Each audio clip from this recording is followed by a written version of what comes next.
GBN 24 news और मैं हूं नेहा परिहार आपके साथ। आइए रुक करते हैं आज के बुलेटिन की ओर। सेगांव में आज जनपद पंचायत में क्षेत्रीय विधायक केदार सिंह डावर ने विकासखंड अधिकारियों के बढ़ते हुए कोरोना के मरीजों को लेकर आवश्यक बैठक ली। इस मौके पर एडवोकेट शांतिलाल पाटीदार, प्रभारी तहसीलदार राकेश बर्डे, जनपद CEO Mahesh Patidar, BMO doctor Manisha Mandloi, चौकी प्रभारी राजेंद्र अवासिया सहित नगर के गणमान्य नागरिक मौजूद थे। बैठक में विधायक श्री डावर ने बढ़ते हुए कोरोना के मरीजों को लेकर चिंता जताते हुए कोरोना के मरीजों के स्थानीय छात्रावासों में कोविड सेंटर खोलने की बात कही व लोगों से घर पर ही रहने, मास्क का उपयोग करने की भी अपील की।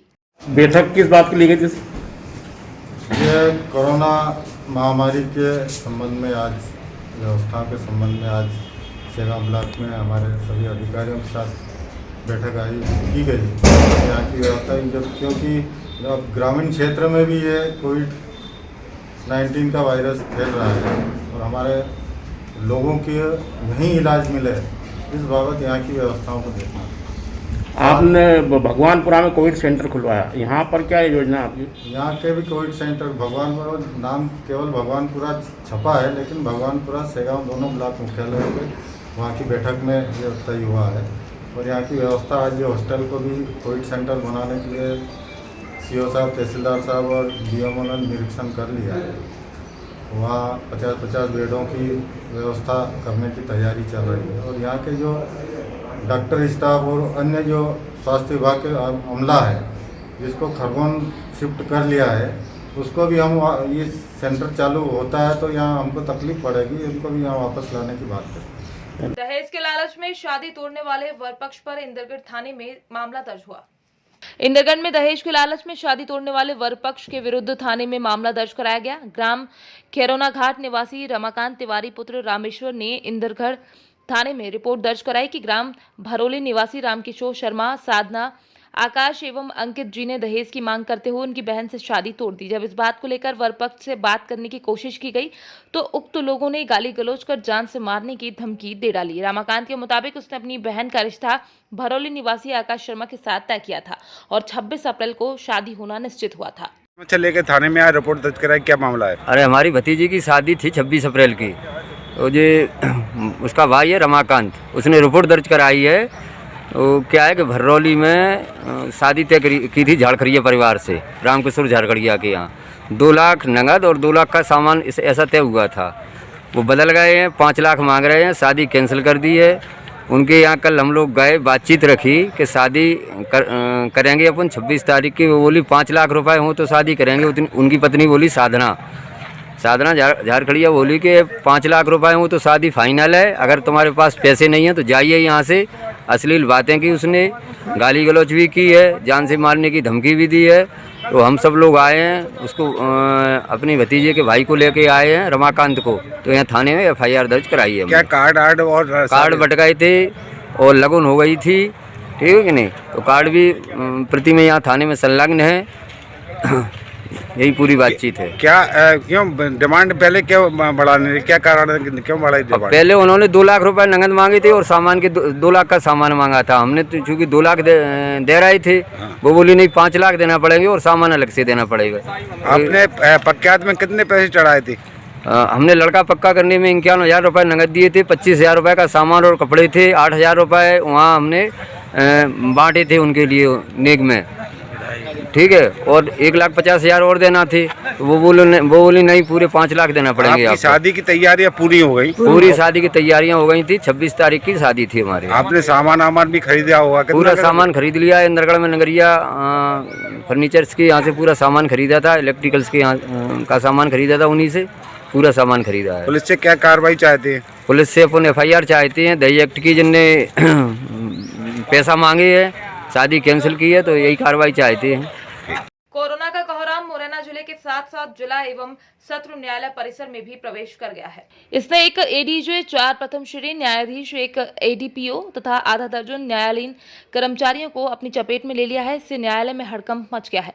न्यायाधीश व कर्मचारियों के कोरोना संक्रमित होने पर 5 अपर जिला सत्र न्यायाधीशगण ने स्वयं को होम क्वारंटाइन कर लिया है। न्यायालय में भय का वातावरण उत्पन्न हो गया है। हालांकि न्यायालय से उच्च न्यायालय के लिए पत्र लिखकर वस्तुस्थिति से अवगत कराते हुए मार्गदर्शन मांगा गया है। उच्च न्यायालय के निर्देश पर मुरैना जिला एवं सत्र न्यायालय की गतिविधियां शुरू की जाएंगी। अभिभाषकों का मानना है कि न्यायालय में अभिभाषक व पक्षकारों के मध्य कोरोना नियमों का पालन नहीं हो पा रहा है, इसलिए कोरोना संक्रमण न्यायालय में फैला है। जिला न्यायालय में कोरोना का संक्रमण बहुत तेजी के साथ फैला है। जिला न्यायालय अभी लग रहा है क्या मामला है?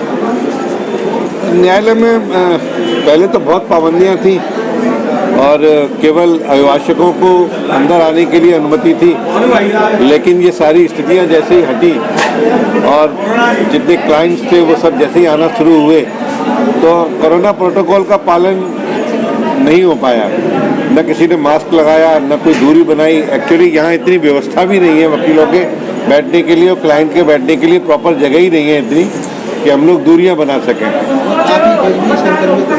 अभी हमारे यहाँ करीब 5 जज कोरोना पॉजिटिव हैं, एक अपर सत्र न्यायाधीश हैं, 5 न्यायिक मजिस्ट्रेट हैं, सबलगढ़ के भी कुछ न्यायिक अधिकारी संक्रमण में हैं और न्यायिक अधिकारियों का जो स्टाफ है वो भी उनकी भी कोरोना पॉजिटिव रिपोर्ट आई है और करीब 5 या 6 ऐसे अपर सत्र न्यायाधीश और मजिस्ट्रेट हैं जो कोरोना पॉजिटिव पाए गए लोगों के या तो परिवारी हैं, आपस में हस्बैंड वाइफ हैं या उनके संपर्क में रहे हैं। तो अभी स्थिति ये है कि जो लोग पॉजिटिव हैं वो तो सब हॉस्पिटलाइज हैं या अपने घर पर इलाज ले रहे हैं और जो लोग उनके संपर्क में आए हैं वो सब भी क्वारंटाइन हो गए हैं। इसलिए न्यायिक कार्रवाई लगभग इस वक्त जो है बिल्कुल शून्य है, क्योंकि जजेज है ही नहीं, सब के सब जो है स्थितियाँ। और सबसे बड़ी स्थिति ये है कि जो बाबू हैं उनकी अभी सबकी जांचें भी नहीं हुई हैं, तो उसकी वजह से एक अजीब सा भय और अजीब सा डर का भी माहौल है। तो न्यायालयीन कार्रवाई तो बिल्कुल अभी बंद है। हमारे माननीय सत्र न्यायाधीश महोदय ने कल मीटिंग बुलाई थी और उन्होंने इस पूरी स्थिति से माननीय उच्च न्यायालय को अवगत करा दिया है और माननीय कलेक्टर महोदय ने पहले भी आगे भी जो है 5 दिन का प्रॉपर लॉकडाउन की घोषणा कर दी है। ऐसी स्थिति में शायद ये उम्मीद है कि माननीय उच्च न्यायालय कोर्ट को भी अगले 5 दिनों के लिए बंद कर देगा। कौशाम्बी यूपी के उप मुख्यमंत्री केशव मौर्य के गृहनगर सिरायू में बड़ा हादसा हो गया। सेतु निगम द्वारा बनवाए जा रहे निर्माणाधीन ओवरब्रिज की शटरिंग गिर गई, जिसमें वृद्ध की दर्दनाक मौत हो गई। बिना सुरक्षा इंतजामों के कार्य हो रहा था। कर्मचारियों की लापरवाही से बड़ा हादसा हो गया। राहगीरों को बगैर रोके ही एंगल हटाने का काम चालू किया गया था। कर्मचारियों की लापरवाही से स्थानीय लोगों में नाराजगी देखने को मिली है। सेतु निगम के बेअंदाज अधिकारियों की करतूत से वृद्ध की जान चली गई है।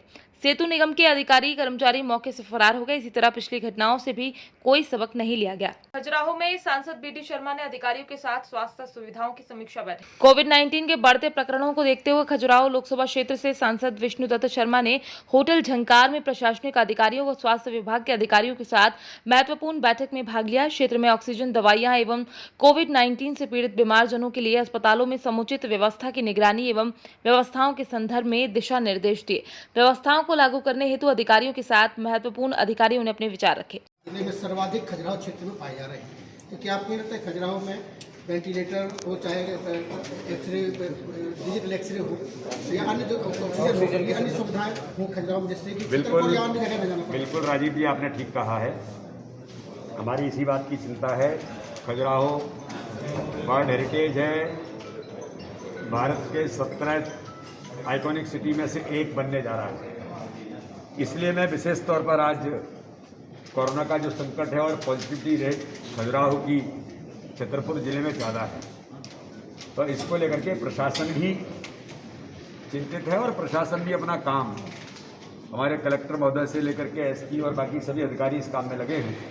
आज इसकी चर्चा हमने यहाँ पर की है। जो लेकुनाज हैं, जो चीज़ों को ठीक करना है, और मेडिकल की फैसिलिटी, चाहे वो टेस्टिंग फैसिलिटी हो कोविड को लेकर या अन्य जो मेडिकल की सुविधाएं हैं, या किसी मरीज को दिक्कत होती है तो यहाँ से उनको गंतव्य तक पहुँचाना जहाँ उसको ठीक स्वास्थ्य की सुविधा मिल सकती है। इसलिए मैंने आज एक बात को डिक्लेयर भी किया है कि मैं अपनी सांसद निधि से यहाँ पर एक जो एम्बुलेंस के लिए, जिससे अगर किसी को ज़रूरत लगती है तो उसको परेशानी ना हो, तो वो भी हम जल्दी ही मैं उसकी व्यवस्था करके यहाँ से उसका परिचालन प्रारंभ हो। एक एनटीपीसी ने ऑलरेडी यहाँ दे रखा है, उसका परिचालन ठीक से हो। आज यहाँ के जो अधिकारी हैं बीएमओ, उनको बहुत स्पष्ट कहा गया है किसी प्रकार की लापरवाही नहीं होनी चाहिए। तो इस पर चर्चा हुई है। कोविड का जो संकट है, इस कोविड के संकट में चाहे ऑक्सीजन की कमी का विषय है या टेस्टिंग को लेकर के है या इंजेक्शन को लेकर के जो आवश्यकता है, रेमडेसिविर जो इंजेक्शन जो चाहिए, उसके बारे में भी आज मैंने हेल्थ कमिश्नर से, स्वास्थ्य मंत्री से, माननीय मुख्यमंत्री से भी सुबह बात की है, पीएस हेल्थ से बात की है और यहाँ के प्रभारी मंत्री वो भी अभी मैंने उनको कहा है। तो यहाँ जो जो ज़रूरतें हैं, यहाँ किसी प्रकार की कमी नहीं होगी और उन सारी चीज़ों की उपलब्धता अपने खजुराहो के लिए, छतरपुर के लिए, चंदला के लिए और भी सभी क्षेत्रों में जहाँ ज़रूरत है, इस क्षेत्र में किसी प्रकार की कमी ना आए, उसको पूरा करने का काम हम जिनसे बात करनी है बात करके उसको सुनिश्चित कर रहे हैं। लेकिन एक बात मैं ज़रूर कहना चाहता हूँ कि पूरे अपने खजुराहो लोकसभा के अंदर, छतरपुर के अंदर और खजुराहो जो प्रॉपर हमारा क्षेत्र है, आम नागरिकों को, आम जनता को, सभी जनप्रतिनिधियों को हमको इस देशव्यापी और प्रकृतिजन्य जो एक इतनी बड़ी समस्या हमारे सामने है, इससे निजात पाने के लिए हम सब लोगों को इसके लिए अपनी भूमिका निभानी पड़ेगी। सोशल डिस्टेंसिंग, फेस मास्क, बिना मास्क के कोई न निकले, बिना मास्क के हम किसी से बात नहीं करेंगे, व्यापारी बिना मास्क के किसी को सामान नहीं देगा और सोशल डिस्टेंसिंग का उपयोग करना, ये अवेयरनेस का अभियान हम सब लोगों को भी चलाना पड़ेगा। सर खजुराहो इस क्षेत्र आपको बता दें कि यमुना नदी पर बन रही 120 मेगावाट क्षमता की व्यासी हथियारी जल विद्युत परियोजना का काम इन दिनों अंतिम चरण में। व्यासी जल विद्युत परियोजना एपीएस कंपनी हथियार में तीसरी मंजिल में काम करते हुए कटापत्थर निवासी श्रमिक की मौत हो गई, जिसको लेकर गाँव वालों ने जल विद्युत परियोजना के प्रति काफी आक्रोश था। गांव वालों का आरोप था कि कंपनी के द्वारा श्रमिकों को सुरक्षा सेफ्टी के नाम पर कोई सामान नहीं दिया जाता है, जिससे श्रमिकों का काम करते हुए किसी भी दुर्घटना का सामना करना पड़ता है। आज इसी तरह एक श्रमिक ने जल विद्युत परियोजना पर कार्य करते हुए अपनी जान गंवा दी। इस परिवार को इस असीम कष्ट की घड़ी में जो भी संभव होगा वो हर संभव मदद उनको पहुंचाई जाएगी और बाकायदा उसके लिए जो उनके परिवार के लोग हैं, नाते रिश्तेदार हैं, सगे संबंधी हैं, उनसे निश्चित रूप से सबसे निरंतर संपर्क भी किया जाएगा और किसी भी प्रकार से जो श्रमिक को ये कोई भी इस बात की धारणा ना पाले कि उनका कोई पैरोकार नहीं है। उनका सबसे पहला पैरोकार क्षेत्र का निर्वाचित सेवक होने के नाते सबसे पहला पैरोकार मैं हूँ और सरकार की खुद की ये जिम्मेदारी बनती है कि हमारा श्रमिक, गरीब परिवार, श्रमिक कहीं पर भी काम करता है तो उसका जीवन बहुमूल्य है। यदि इस प्रकार से परियोजना क्षेत्र में परियोजना का काम करते हुए, चाहे वो प्राइवेट कॉन्ट्रैक्टर के साथ काम कर रहा है, चाहे सब कॉन्ट्रैक्टर के साथ काम कर रहा है, लेकिन लेबर लॉज उनको पूरा के पूरा प्रोटेक्शन देता है। हाँ, ये जरूर अपने आप में है कि मानव जीवन की भरपाई तो हो नहीं सकती है। जो उसका जीवन चला गया उसकी तो कोई कीमत है नहीं, उसकी भरपाई तो कभी नहीं उसके परिवार के लिए हो सकती है, लेकिन उसके परिवार की जो भी आर्थिक दृष्टि से जो भी मदद हो सकती है उसके लिए कोई कसर नहीं छोड़ी जाएगी। ये मैं परिवार को और परिवार के सभी संबंधियों को इस बात का भरोसा दिला रहा हूँ। Thank you sir. और जल विद्युत निगम व ठेकेदार की लापरवाही से इसकी जान चली गई। इसके छोटे छोटे बच्चे, 4 लड़कियां, 1 लड़का और इसकी पत्नी और इसकी बूढ़ी माँ लगभग 85 साल की, जो कि ये मजदूरी करके इनका पालन पोषण करता था। क्या लापरवाही? लापरवाही मैं मौके पे नहीं गया, लेकिन मेरे गांव के जो लोग गए वहाँ पे, उन्होंने वहाँ देखा कि एक ग्रिल काटी हुई थी और रात को वो ग्रिल काटी तो सुबह उसके ऊपर जो है GI शीट जो है रख दी, पतली वाली, और ये प्रतिदिन की तरह जो है वहाँ काम में चले गया। इनके अधिकारियों ने, कर्मचारियों ने उसको काम के लिए बोला कि वहाँ चले जाओ, ऊपर ये काम करिए। तो वो 3 मंजिल के ऊपर से जो है वो ग्रिल काटी हुई थी, उसके ऊपर चादर रखी हुई थी, चादर वो पतली थी, और जैसे ही वो चादर के ऊपर गया तो उस ग्रिल के अंदर जो है वो गिर गया और उसकी चोटें लग गई, जिससे उसकी मृत्यु हो गई। कोरोना के इस दौर में यदि किसी उपखंड में आधा दर्जन प्रशासनिक अधिकारियों के पद रिक्त हों तो आप समझ सकते हैं कि वहां कामकाज कैसे होते हैं। इतना ही नहीं, इन दफ्तरों में आने वाले लोगों की फरियाद कैसे सुनी जाती होगी। सरकार गुड गवर्नमेंट की बात तो करती है, लेकिन राजधानी जयपुर के चोमू कस्बे में प्रशासनिक अधिकारियों के आधा दर्जन पद रिक्त पड़े हैं। सरकारी दफ्तरों में खाली पड़ी इन कुर्सियों को अफसरों की अब दरकार है। ये खाली कुर्सियां अफसरों का इंतजार कर रही हैं। सरकार कब इन कुर्सियों पर अफसरों को नियुक्त करेगी। धोखाधड़ी करते हुए सोने के नकली बिस्किट का सौदा कर 14,70,000 रुपए लेकर अंतर्राज्यीय ठग फरार हो गए। गिरोह के चारों आरोपी गिरफ्तार हैं। नगद 14,60,000 रुपए एवं एशियन कार तथा सोने के नकली 19 बिस्किट जब्त किए गए। ठगी करने वाले चारों आरोपियों को पकड़ने में थाना प्रभारी विजयनगर श्रीमती सोमा मलिक, उप निरीक्षक अभिषेक कैतवास, करण सिंह चौधरी, सौनी बेनीराम उइके, सौनी BL ठाकुर, आरक्षक विनय सिंह, बलराम वरकड़े, शरद सिंगोर, महिला आरक्षक गरिमा पांडे, संघमित्रा की भूमिका सराहनीय रही। 13 तारीख को दिन में एक घटना की सूचना मिली कि एक व्यापारी जो सोनार हैं यहाँ पे, उन्होंने ये सूचना दी कि उन्हें एक व्यक्ति ने 1 किलो 900 ग्राम के नकली सोने के बिस्किट के एवज में 14,70,000 रुपये उनसे ठगी करके ले गए हैं। ये सूचना तत्काल संज्ञान में लेते हुए विजयनगर पुलिस के द्वारा SP सर को संज्ञान में लिया गया। उसके बाद हमारी साइबर की टीम और सबने इकट्ठा मेहनत करके उनको तत्काल उनकी पतासाजी चालू करवाई। इस क्रम में फिर एक दिन लग गया, पूरा उसको ट्रेस किया गया उनको किसी तरीके से। फिर उन लोगों को पूरी सूचना मिली कि एक गाड़ी में जा रहे हैं वो लोग, फिर उनकी घेराबंदी की गई। घेराबंदी करके उस गाड़ी में तलाशी ली गई, उन सब की तलाशी ली गई। तो उनसे पूरे मौके पे 14,60,000 रुपये बरामद हुए। और जो उनके नकली सोने के बिस्किट थे, उनका व्यापार कहाँ से था, उसके संबंध में भी संबंधित पूछताछ की जा रही है। ये अमूमन ये लोग ऐसे कई लोगों के साथ ऐसे धोखाधड़ी कर चुके हैं। इनके पूर्व में भी मामले पंजीबद्ध हैं अलग अलग राज्यों में, जैसे कि मुंबई में इनके मामले पंजीबद्ध हैं, गुजरात में भी पंजीबद्ध हैं, राजस्थान में भी इन्होंने ऐसे किए हैं। तो फाइनली जबलपुर पुलिस को एक अच्छी सफलता मिली, जिसमें विजयनगर पुलिस द्वारा बहुत अच्छे प्रयास से इन्हें पकड़ा गया। कहाँ से रहने वाले हैं ये सभी लोग? अलग अलग जगहों के रहने वाले हैं, जिसमें से एक जय और जगदीश नाम का है, जो कि मूलतः पोर्ट ब्लेयर का रहने वाला है, मगर विगत 5-6 सालों से ये गुजरात में कच्छ डिस्ट्रिक्ट के पास निवासित है। उत्तर प्रदेश से मध्य प्रदेश में आने वाले लोगों की नहीं हो रही है स्क्रीनिंग। जिले में कोरोना के मरीज बढ़ रहे हैं। भिंड में कोरोना संक्रमण रोकने के लिए प्रशासन तरह तरह के उपाय कर रहा है। यहां तक कि बाजार में खरीदारी करने आने वाले लोगों को चालानी कार्यवाही कर मास्क लगाने की हिदायत दे रहे हैं।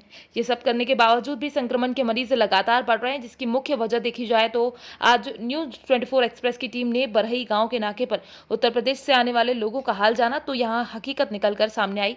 बरही नाके पर उत्तर प्रदेश से आने वाले लोगों की ना तो कोई स्क्रीनिंग की जा रही है और ना ही सैनिटाइज किया जा रहा है।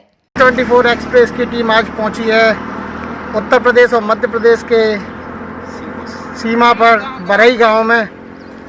यहाँ पर देखने को मिल रहा है जैसे कि ये उत्तर प्रदेश से गाड़ियाँ आ रही हैं, यहाँ उत्तर प्रदेश से लोग आ रहे हैं। कोरोना के इतने केस बढ़ रहे हैं, लेकिन यहाँ ना तो प्रशासन की तरफ से कोई स्क्रीनिंग हो रही है, ना ही कोई यहाँ पे पुख्ता इंतजाम किए गए हैं। यहाँ रोको टोको अभियान के तहत भी जो रोको टोको अभियान चल रहा है प्रशासन का, उसके तहत भी यहाँ कोई अधिकारीगण नहीं है, जिससे कोरोना केसेस बहुत अपने स्तर तक बढ़ रहे हैं।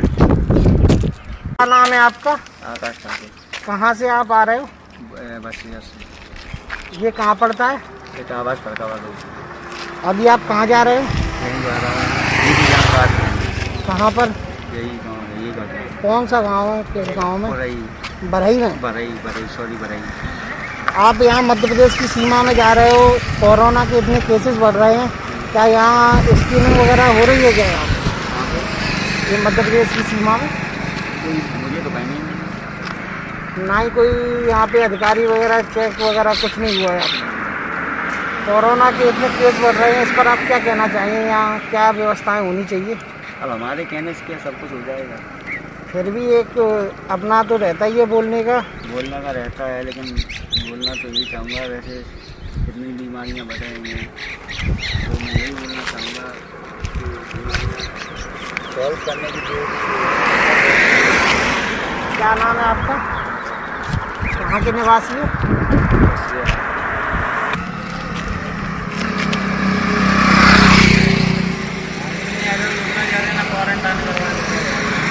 आपको हम दिखा रहे हैं जो उत्तर प्रदेश की सीमा से ऑटो जो आ रहा है। क्या नाम है आपका? कहाँ से आ रहे हो आप? हम यहीं से आ रहे हैं उदी मोड़ से। कहाँ जा रहे हैं? धूप और इटावा से आप आ रहे हो। बीच में कोई यहाँ पर कोरोना के चलते स्क्रीनिंग वगैरह हो रही है? नहीं कहीं भी कोई चेकिंग वगैरह अभियान नहीं चल रहा है?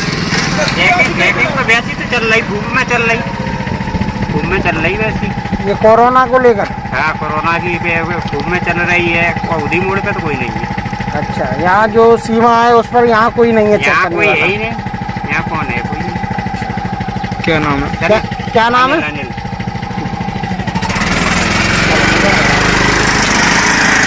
तो यहाँ देखने को मिला, यहाँ प्रशासन का कोई भी अधिकारीगण नहीं है, ना ही यहाँ कोई स्क्रीनिंग हो रही है। अब देखने को होगा कि कब यहाँ स्क्रीनिंग होगी और उत्तर प्रदेश और मध्य प्रदेश की सीमा पर कब से चेकिंग अभियान लगेगा, जिससे कोरोना के केसेस जो बढ़ रहे हैं उनमें कुछ कम होंगे। कलेक्टर एसपी ने नगर बेगमगंज का दौरा किया। कोरोना संक्रमित क्षेत्रों में व्यवस्थाओं का जायजा लिया जा रहा है। अस्पताल का भी निरीक्षण किया गया। रायसेन जिले के बेगमगंज तहसील से तेजी से बढ़ रहे कोरोना संक्रमण के मद्देनजर कलेक्टर उमाशंकर भार्गव, एसपी मोनिका शुक्ला ने संयुक्त रूप से नगर का दौरा कर अधिक संक्रमित क्षेत्र दीनदयाल कॉलोनी, रामनगर, श्यामनगर, गंभीरिया सहित मुख्य सागर भोपाल मार्ग, नगर पालिका के पीछे से लेकर वसुंधरा कॉलोनी, अयोध्या बस्ती आदि का निरीक्षण कर कोरोना संक्रमण को रोकने के लिए शासन द्वारा की जा रही व्यवस्थाओं का जायजा लिया। आज के बुलेटिन में फिलहाल इतना ही। बने रहिए GBN 24 न्यूज के साथ। नमस्कार।